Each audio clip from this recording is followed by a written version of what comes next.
محەممەد یاسین وەک ئەندامێک لە ڕێکخەرانی ئەم ئێوارەخواانە سازکراوە بۆ کۆمەڵێک لە ڕێکخراوی قورئانی شاری هەڵەبجەی شەهید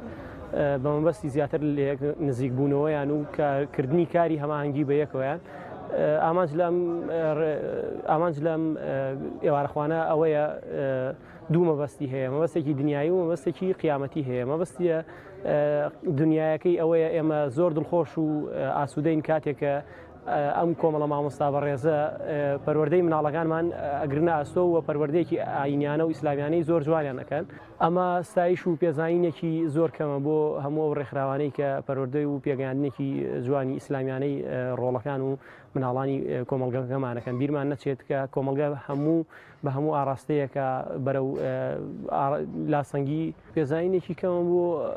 ئەو هەڵ و ماندووبوونە زۆرێک کە ئەو ڕێکخراوانە ئەیەن بۆ مەبەستی پەروەردەکردنی مناڵەکان. من ناوم ئیسماعیل ڕەحیم مەحموود بەرپرسی لقی هەڵەبجە ئیش و کارمان لە سنووری لقا هەڵەبجە و سیروان و خوڕماڵ ئەگرێتەوە بە چوار ناحیە و قەزاکان و هەروەها ناحیەکان بە شێوەیەکی گشتی ئیش و کارمان ئەلحەمدوللا لە ساڵی 2009 لە دەستگای نووری حیکما دەست پێ کردووە کۆمەڵی مامۆستای خۆبەخش کە لەو کاتەوە تا ئێستا ئێمە بەردەوامین سواز بۆخوا منهەجی تایبەت بە خۆمان کە خۆڕسکی خۆمان دامان ناوە هەر لە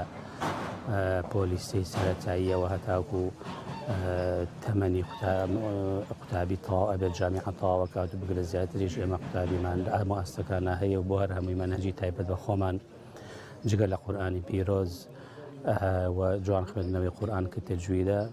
بەرنامەی پەروەردەییمان هەیە کە لە پۆلیسی سەرەتایی دەست پێکا بە 4 قۆناغ و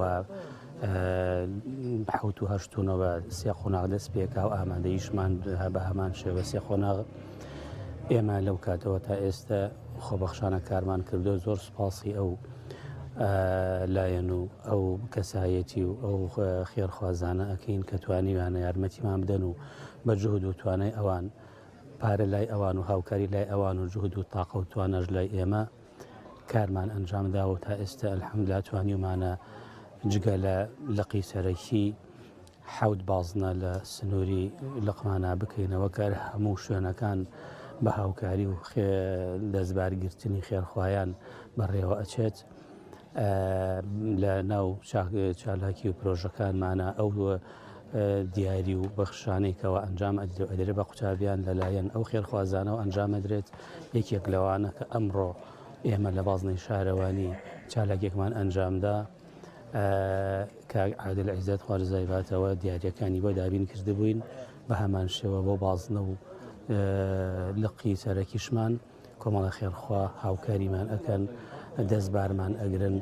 داواکارین بەردەوام بن و خەسانێکی تر چاویان لێ بکەن قیامەتی خۆیان ئاوادانکەنەوە بەو هاوکاریکەوە ئێمە ئەیکین کە ئەبیش بەشێکە لە جیهادی مالی کە خوای گەورە داوای لە دەوڵەمەندەکان کردو و زۆر سپاس بۆ بەسەرکردنەوە. پێشەکی بە ناوی خوای گەورە و میهرەبان زۆر بە خێراتنی گەرمی جەنابتانەکەین و هەموو لایەکتان بەخێر بێن سەر و سەرچاوانمان زۆر سوپاسی کاک شێخ ئومێدیژەکەین بۆ ئەم ئێوارەخواانە خوا جزای خێری باتەوە و پایدار بێن انشاءالله. هەل لەو ڕۆژەوەی کە ئیسلام ئەلحەمدوللا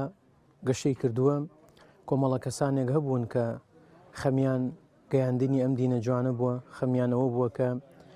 مناڵی خەڵکی پێبگا خەمیانەوە بووە کە خەڵکی بە ئاراستەیەکی جوانە هەنگاو بنێ